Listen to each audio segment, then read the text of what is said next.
Current market phase. Indian stock market ने एक ही दिन में 10 लाख करोड़ से ज्यादा का लॉस किया। आज के ट्रेडिंग सेशन में एस&पी, बीएसई, सेंसेक्स और निफ्टी ने 3.3% तक गिरावट देखी। जब मार्केट 10% गिरता है तो हम उसे करेक्शन कहते हैं। जब मार्केट 20% गिरता है तो हम उसे बियर मार्केट कहते हैं। जब मार्केट 30% गिर जाता है या फिर उससे ज्यादा गिर जाता है तो हम उसे मार्केट क्रैश कहते हैं। क्योंकि निफ्टी ने भी सिर्फ 2.5% की ही गिरावट दिखाया है, तो हम उसे करेक्शन फेज में देख सकते हैं। जैसा कि आप देख सकते हैं, इंडियन स्टॉक मार्केट अभी ऑल टाइम हाई पर है एंड इंडियन रुपी भी अपने लोएस्ट लेवल पर है। चलिए मैं आपको दिखाता हूँ यूएसडी और आईएनआर का कंपैरिजन। ये देखिए, आईएनआर अभी 83.99% के ऊपर चल रहा है, जो कि अपने लोएस्ट पे है, ऑल टाइम लोएस्ट। सबसे पहले हम बात करते हैं यूएस रिसेशन की डर की। रिसेंट इकोनॉमिक डेटा यह दिखाता है कि यूएस इकोनॉमी रिसेशन की तरफ जा रही है।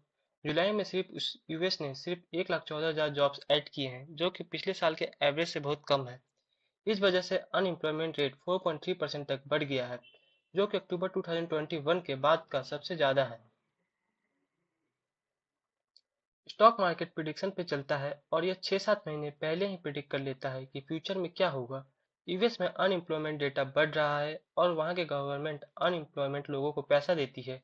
इससे गवर्नमेंट को ह्यूज लॉसेस फेस करने पड़ते हैं और इन्फ्लेशन बढ़ता है। जब जॉब्स नहीं होती है तो कंपनीज भी अच्छे परफॉर्म नहीं करती है। इन्वेस्टर इससे डर गए हैं और अपनी रिस्की शेयर्स बेच रहे हैं। अब बात करते हैं बैंक ऑफ जापान के रिसेंट पॉलिसी चेंजेस की। बैंक ऑफ जापान ने अपना बेंचमार्क इंटरेस्ट रेट बढ़ाया है, जिसकी वजह से येन की वैल्यू डॉलर के अगेंस्ट बढ़ गई है। इस शिफ्ट ने ग्लोबल मार्केट को इम्पैक्ट किया है और इन्वेस्टर्स अपने पोजीशन को दोबारा एवेल्युएट कर रहे हैं। यह असर एशियन मार्केट पर भी देखा गया है, जहां जापान का नाइकी जैसे इंडेसेस में सब्सटेंशियल लोएस्ट डिक्लाइंस आए हैं, जैसा कि आप देख सकते हैं 12% biggest loss since 1987। Geopolitical tension भी मार्केट पर असर डाल रहा है। खास तौर पर मिडिल ईस्ट में ईरान, हमास और हेजबोला के बीच के टेंशंस ने ऑयल सप्लाई डिसरप्शन के कंसर्न बढ़ा दिए हैं। ऑयल प्राइजेस 8 मंथ लो पर है, लेकिन अगर टेंशंस और बढ़ते हैं तो ऑयल प्राइजेस स्पाइक कर सकते हैं, जो ग्लोबल इकोनॉमिक की स्टेबिलिटी को अफेक्ट करेगा। अगला पॉइंट है weak corporate earnings. Major company के अर्निंग रिपोर्ट डिसअपॉइंटिंग रहे हैं। निफ्टी 50 कंपनीज ने सिर्फ 0.7% ईयर ऑन ईयर ग्रोथ दिखाया है। नेट प्रॉफिट्स में 9.4% क्वार्टर ऑन क्वार्टर डिक्लाइन देखा गया है। यह लैक्स्टर परफॉर्मेंस मार्केट में बेरिश सेंटीमेंट को बढ़ा रहा है। जैसा कि आप देख सकते हैं, Tata Motors, Hindustan Unilever, JSW steel, state bank of India, ये सब मेजर कंपनीज है जो निफ्टी में है और इनके मार्केट रिजल्ट्स अच्छे नहीं आए हैं। सबसे बड़े इन्वेस्टर्स अपने स्टॉक बेच रहे हैं और कैश रिजर्व्स में बैठ रहे हैं। जेफ बेजोस ने $863.5 मिलियन वॉट के अमेजन शेयर बेच दिए हैं। वॉरेन बफेट ने एप्पल के 505 मिलियन शेयर्स बेच दिए हैं, जो बफेट की होल्डिंग के 56% है। इसके अलावा उन्होंने पैरामाउंट में अपना पूरा स्टेक बेच दिया है। बफेट ने कैश रिजर्व्स को भी बढ़ाकर $276 बिलियन तक पहुंचाया है।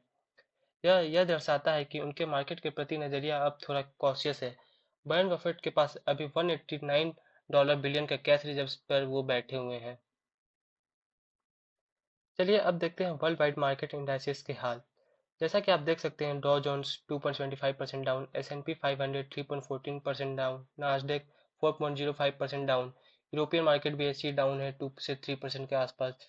इंडियन मार्केट्स में आप जैसा कि देख सकते हैं, GIFT Nifty 0.29% down, Nikkei 14% down, स्टेट टाइम्स 4.25% डाउन।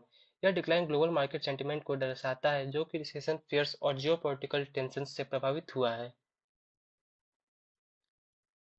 अब चलिए बात करते हैं क्रिप्टो मार्केट की। क्रिप्टो मार्केट भी काफी गिर गया है और बिटकॉइन का प्राइस अब 53,000 बिलियन के आसपास है, जो कि इस साल की शुरुआत से काफी नीचे है। बिटकॉइन ने अपने मार्च 2024 के हाई से लगभग 20% की गिरावट देखी है। एथर भी इस गिरावट से नहीं बचा है और अब यह नेगेटिव टेरिटरी में चला गया है। क्रिप्टो मार्केट कैपिटलाइजेशन 17% तक गिर गया है, जो अब 1.76 ट्रिलियन है। यह सब रिसेशन के डर है और मार्केट पैनिक का नतीजा है। जैसा कि आप देख सकते हैं, बिटकॉइन, इथेरियम जितने भी मतलब ऑलमोस्ट कॉइन है, 5 से लेकर के 15% तक हाईएस्ट इनमें डीप आया हुआ है। What to do? तो अब क्या करें? मार्केट के डीप में पार्शियल बाइंग स्ट्रेटेजी अपनाएं। एक ही बार में सब कुछ ना खरीदे, क्योंकि हमें नहीं पता डीप कितनी देर तक चलेगा। अच्छे फंडामेंटल स्टॉक्स और मोनोपोली स्टॉक्स में इन्वेस्ट करें। Some good examples of stock in this market following I can recommend you this is defensive stock, जैसे कि गोल्ड और सिल्वर की वैल्यू बढ़ रही है, क्योंकि जब भी अगर मार्केट फॉल होता है तो लोग एसेट्स की तरफ भागते हैं जो कि गोल्ड और सिल्वर ही होता है। अगर आप गोल्ड और सिल्वर नहीं खरीद सकते हैं तो उससे रिलेटेड स्टॉक खरीद सकते हैं, जैसे कि टाइटन। टाइटन भी गोल्ड और सिल्वर ज्वेलरी में काम करती है। अगर आप ये भी नहीं खरीद सकते तो मैंने यहाँ पर कुछ रिकमेंडेड स्टॉक बताए हैं, जैसे कि ITC, HUL, Tata consumer, Cipla, Asian paints. But याद रहे, आप अपने जिम्मेदारी से ही इसे खरीदें, मेरे बोलने से आप इसे खरीदा या बेचा ना करें। इसे अपने सलाहकार से सलाह लेकर ही कहीं खरीदें और अपने रिस्क पे ही खरीदें। Thank you. Your financial future is created by what you do today, not tomorrow. Stay informed and always protect your financial future.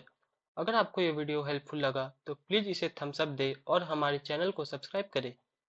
Comment में हमें बताएं क्या आपको लगता है कि मार्केट जल्दी रिकवर करेंगे। थैंक्स फॉर वॉचिंग और हम आपको अगले वीडियो में मिलते हैं। Thank you. आप हमें यूट्यूब पे फॉलो कर सकते हैं, BFN विद नितिन, इंस्टाग्राम पे BFN विद नितिन, ट्विटर पे BFN विद नितिन।